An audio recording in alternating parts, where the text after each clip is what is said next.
Hello and welcome back to the established 1875 YouTube channel. Today we have got a special guest indeed. It's Luke of the AllRovers. Luke, how are we doing, mate? You all right? I'm good. How are you, Matt?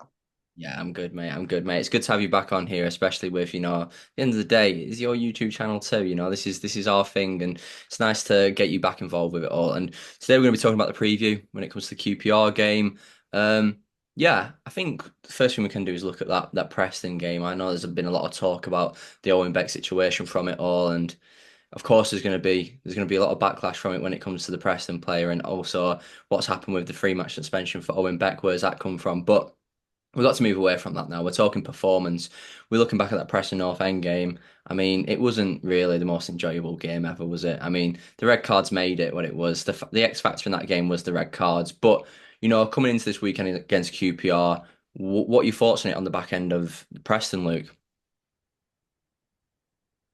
So I went to that Preston game and I thought we were pretty poor to say they had 10 men for almost, I think it was like 60 minutes. We were pretty poor. We just didn't really offer anything going forward. I thought Ohashi struggled to get into the game. We struggled down the wings. I just overall, I didn't think we looked very convincing.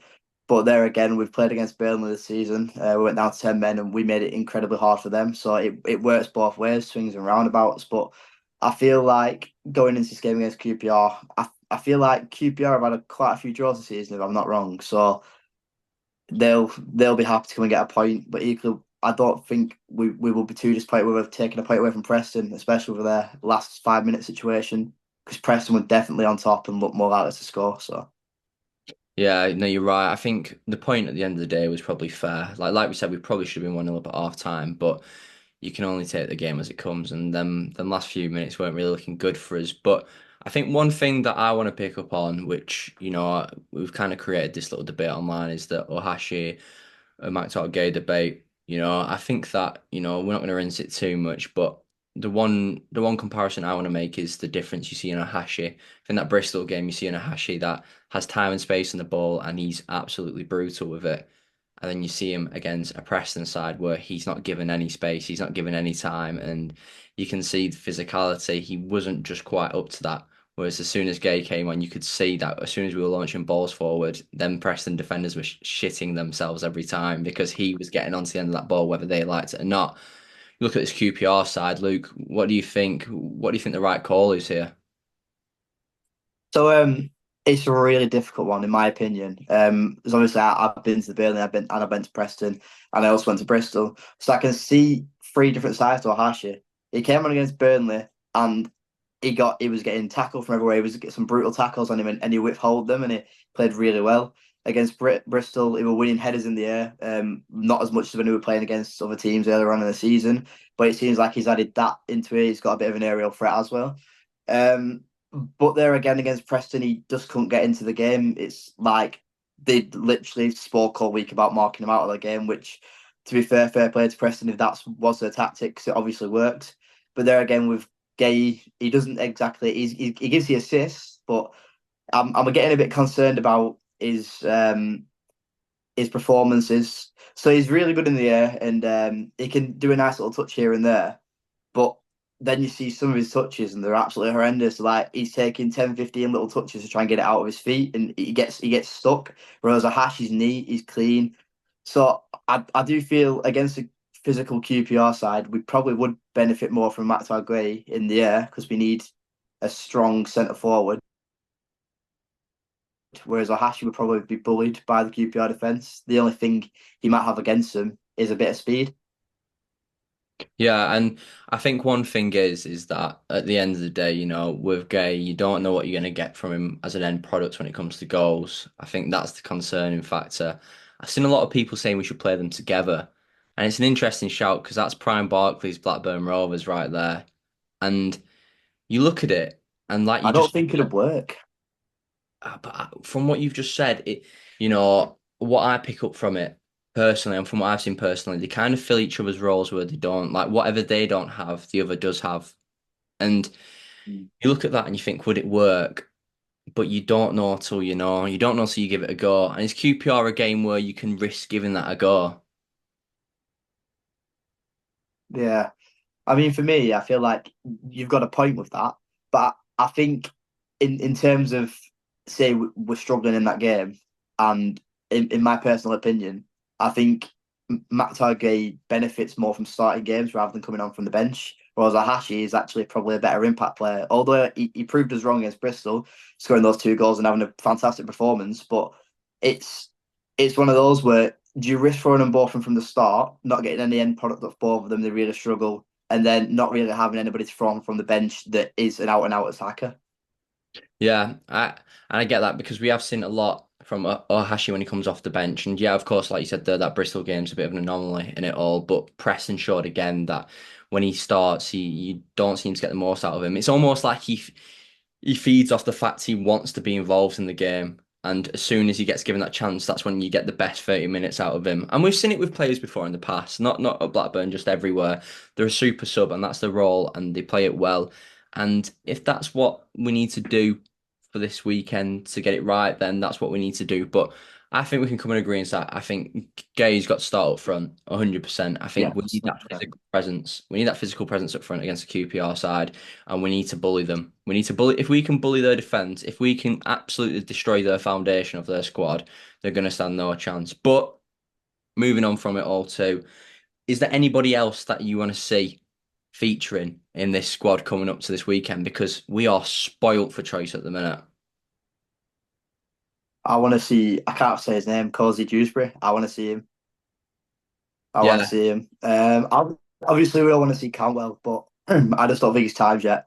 I don't think he's anywhere near fit enough. I think if he was fit enough, he should be scoring 3 or 4 goals against Carlisle under 23s. But Cozy Dewsbury looks a player and a half, and I genuinely think it would be the right game to start him. Especially, we're missing Sigurdsson. Hedges has been playing a lot recently. I think it's time just to make sure that Hedges doesn't get injured in a game that we probably don't really need him that much in. yeah. And I think obviously we look at the rest of the team. You've got Beck's out, so Pickering's probably going to come in. Which I think for once we look at our left back position and go, you know what, we're not too bothered. Like Yeah. that's not a bad replacement whatsoever. We take Pickering. Yeah, we know he's not as good as Beck, and that's not us saying that Pickering's a bad player. We've just managed to get a hell of a signing in Beck. It's just he's still just a very suitable replacement. Elsewhere, you'd think things would probably stay the same a little bit. But coming up against QPR, it sounds like Share might be back for them this weekend, which could be big. It could be, players like that feed off a good reception being back and getting into these games. But is how much is that going to affect us with the role we're on? I don't think it'll affect us that much. I think we'll be completely fine. So coming into this weekend, Luke, moving on to predictions now.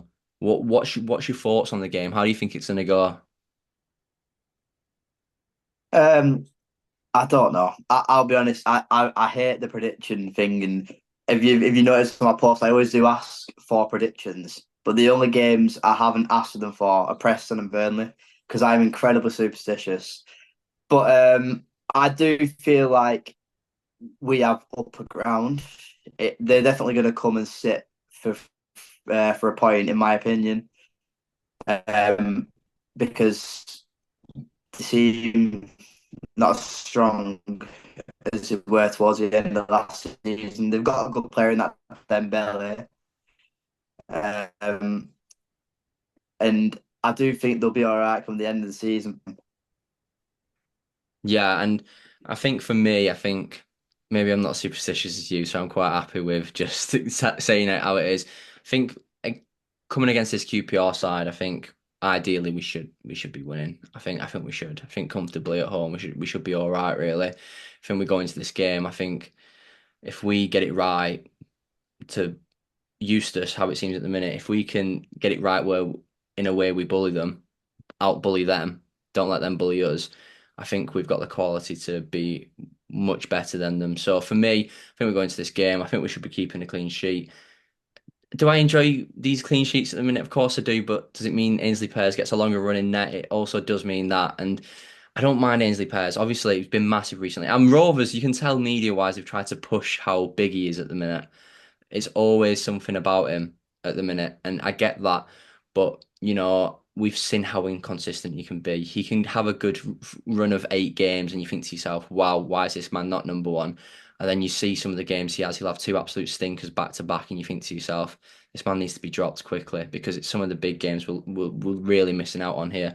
So for me personally, I think a good 2-0, 3-0. It'd be nice to see the new lad come in there too, but we'll see how it goes. But Luke, obviously it's been great speaking to you. It's great to have you back on here. Thanks for being on. No problem. It's been a joy, pleasure. Good stuff. And yeah, obviously I'll put down his socials down below, all Rovers, his Instagram, TikTok, all the good stuff he does. And also he's got some exciting stuff coming forward with a YouTube channel too. He's going to be doing a lot of FIFA content on there. And I'm sure there'll also be other content on there. So best luck with Luke with that. I'll make sure to plug that down below too. Make sure to head over there if you enjoy a bit of FIFA content and just a bit of comedy. I'm guessing he's a funny lad, and him playing FIFA is a sight to see. I'll tell you that for free. But yeah. Make sure everyone to like, subscribe, hit the notification button, and we'll see you next time.